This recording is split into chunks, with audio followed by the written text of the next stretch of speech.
Hello everyone. In this class, we'll try to learn about what is artificial kidney and what is renal transplantation. The artificial kidney or hemodialysis are used in our extracorporeal renal therapies for removal uremic solutes and excess plasma water from the blood of patients with kidney failure. History of artificial kidney. The first scientific description of hemodialysis principle was published in Graham in 1984. The first prototype of hemodialyzer was developed by Abel, Rountree, and Turner in 1913. The first hemodialyzer used on human was reported by Haas in 1923. Kolff developed the rotating drum artificial kidney in 1945 and is succeeded in treating ARF for the first time, and it is modified in 1956. In 1960, a plate and the frame hemodialyzer called Kiley dialyzer was developed by Kiley. In 1964, the hollow fiber hemodialyzer called capillary kidney was first proposed by Stewart, Crenny, and Mahan. The hollow fiber type hemodialyzer are most widely used. Classification of artificial kidney. Artificial kidneys can be classified based on the transport property and of their membrane and their use in daily therapy. Some researchers classify hemodialyzers based on their water permeability, while others classify hemodialyzers based on their solute permeabilities. Like low flux, high flux, and high efficiency are the most widely used classification.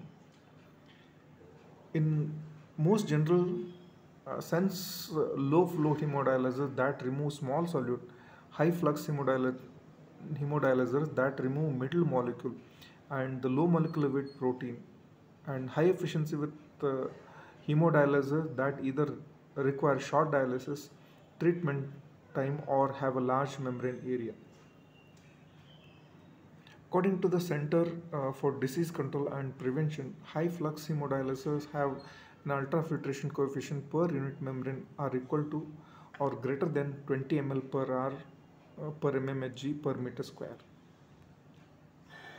According to US Food and Drug Administration, based on water permeability with low permeability hemodialysers having ultrafiltration coefficients less than 8 ml per hour per mmHg and high permeability hemodialysis having ultrafiltration coefficient of equal to or greater than 8 ml per hour per mmHg. According to CDC, high efficiency hemodialyzer having an ultrafiltration coefficient between 10 to 19 ml per hour per mmHg. How does kidneys work? Artificial kidneys or hemodialyzer work on the principle of dialysis, which is the diffusion of small solute molecules through semi-permeable membrane. Blood is removed from the body and pumped by a machine outside the body into dialyzer, that is artificial kidney. The dialyzer filters the metabolic waste products from the blood and then returns the purified blood to the person. The total amount of fluid returned can be adjusted. A person typically undergoes hemodialysis at dialysis center, and the dialysate is the solution used for the dialyzer. Hemodialysis consists of perfusion of heparinized blood and physiological salt solution on the opposite side of a semi-permeable membrane. Waste products like urea, creatinine move from the blood into the dialysate by passive diffusion along the concentration gradient. So the diffusion rate depends on the difference between solute concentration in the blood and dialysate solution, solute characteristics, dialysis filter composition, and blood and dialysate flow rate. Dialysis can be two types. Okay, so conventional hemodialysis and peritoneal hemodialysis. So hemo simply means blood and dialysis means pass through. So it removes the nitrogenous waste products and excess fluid and electrolyte from the blood by means of artificial kidney. So nearly 90% of the dialysis patients receives this kind of hemodialysis. Whereas peritoneal dialysis, it removes the nitrogenous waste products, excess fluid and electrolytes from the body by means of peritoneal membrane. Approximately 10 to 15 patients uh, are receiving this kind of dialysis. So how long hemodialysis take? So hemodialysis usually done in 3 times a week, with each treatment lasts for 2 to 4 hours. Okay, during treatment, so patient can read, write, sleep, talk, or watch TV.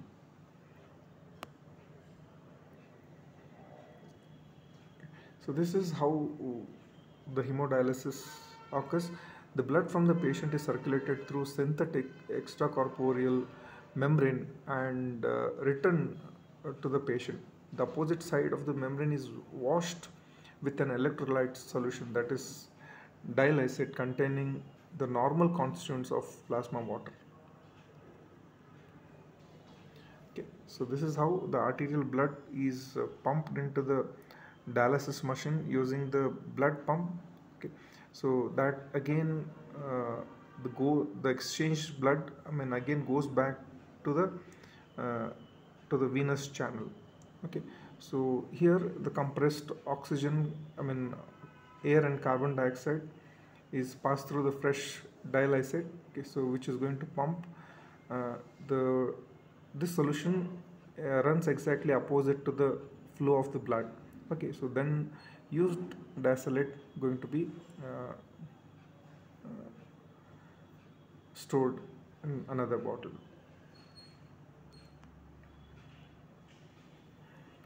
Okay, so this is how uh, the blood is removed for the cleansing. Okay, so where the artificially the pressure is going to be monitored through the blood pump, the blood will be pumped. Okay, so then the heparinized blood will be heparin pump will be there for the prevention of the clotting. Okay, so the dialyzer uh, inflow pressure monitor. Okay, so then the blood goes for dialysis. Okay, so then there'll be monitor for the venous pressure. Okay, okay, so then there is also air trap and air detector. Okay, so after that the venous blood is directed to the venous channels of a person. Dialysis membrane. Dialysis membrane act as a semi-permeable barrier for removal of uremic solids and excess plasma water from plasma water. They are accordingly to their morphology and chemical composition. The morphology determines the transport of properties of the uremic solids, with chemical composition determines the biocompatibility of the molecule. Okay. Uh,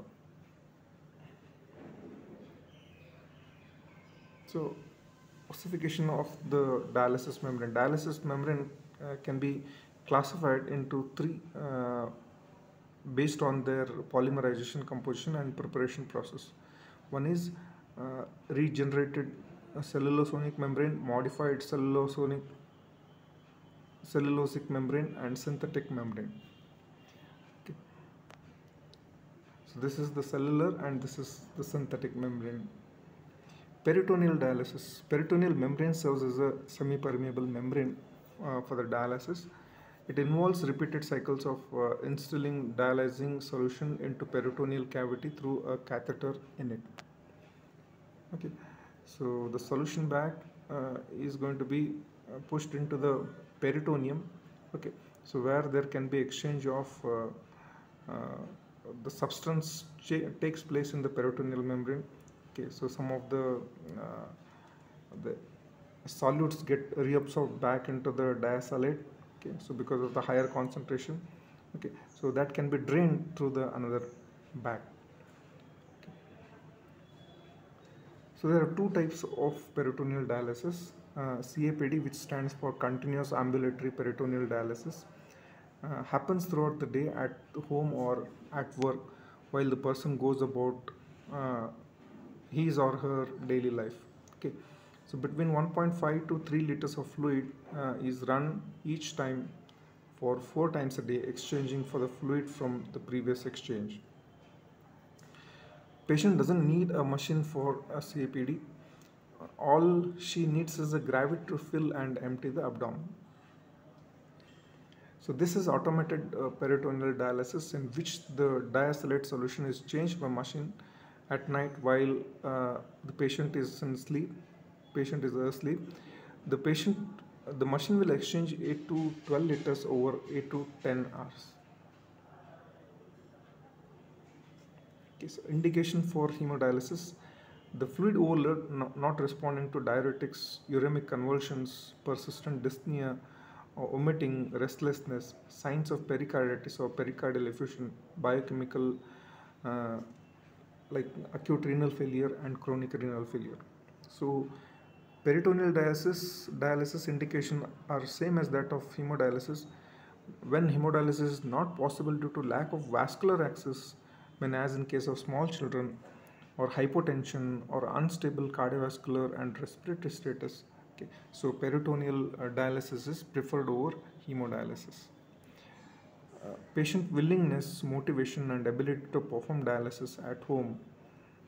Okay, so that are some of the indications for peritoneal hemodialysis. Complications of conventional hemodialysis is there can be hypotension, muscle cramps, clot formation, septicemia, hepatitis, or disequilibrium syndrome.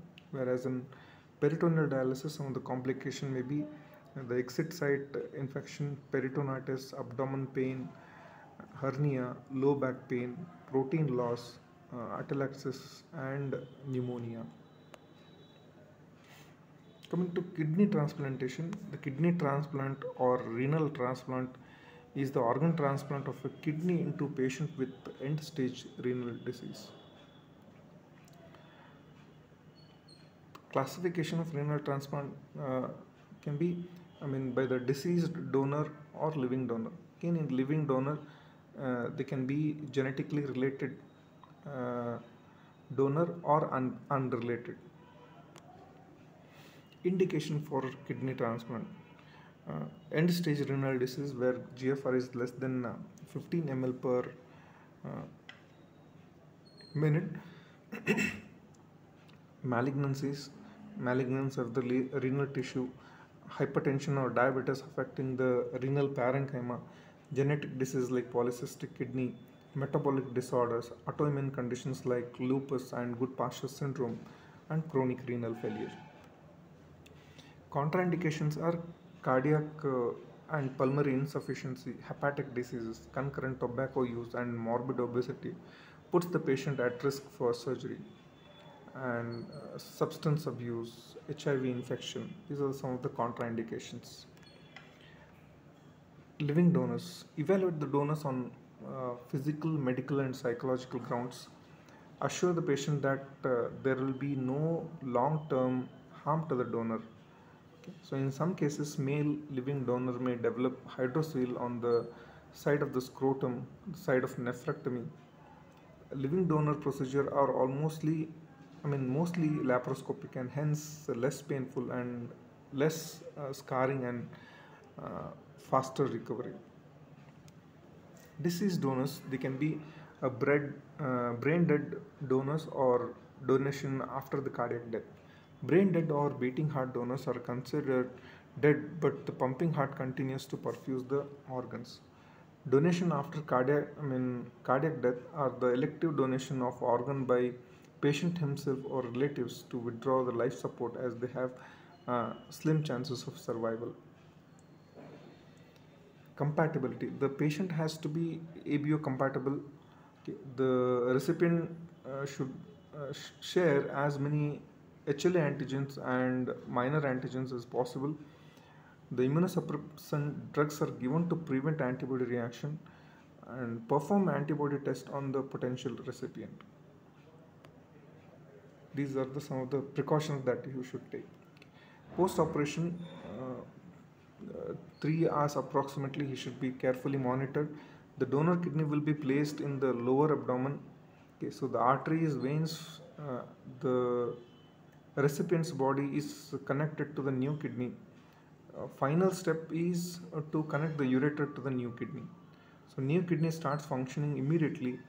Uh, the living kidney takes around 3 to 5 days, and cadaver kidney takes up to 7 to 15 days for full functioning. So diuretics and immunosuppressants are administered for the effective functioning of the kidney. So monitor kidney function test and the blood profile. Okay, so if possible, take the biopsy also. Post-operative diet: avoid grapes, pomegranate, and green tea products. Monitor the for the kidney rejection. Some of the complication of kidney transplantation is transplant rejection, infection or sepsis, post-transplant limb proliferative disorder, electrolyte imbalances, and iatrogenic side effects. Kidney transplantation is a life-extending procedure. The patient may live up to 15 years longer with a kidney transplant, I mean, than if kept on dialysis. Okay. So patient will have a more energy, less restricted diet, and fewer complication with kidney transplant. Thank you.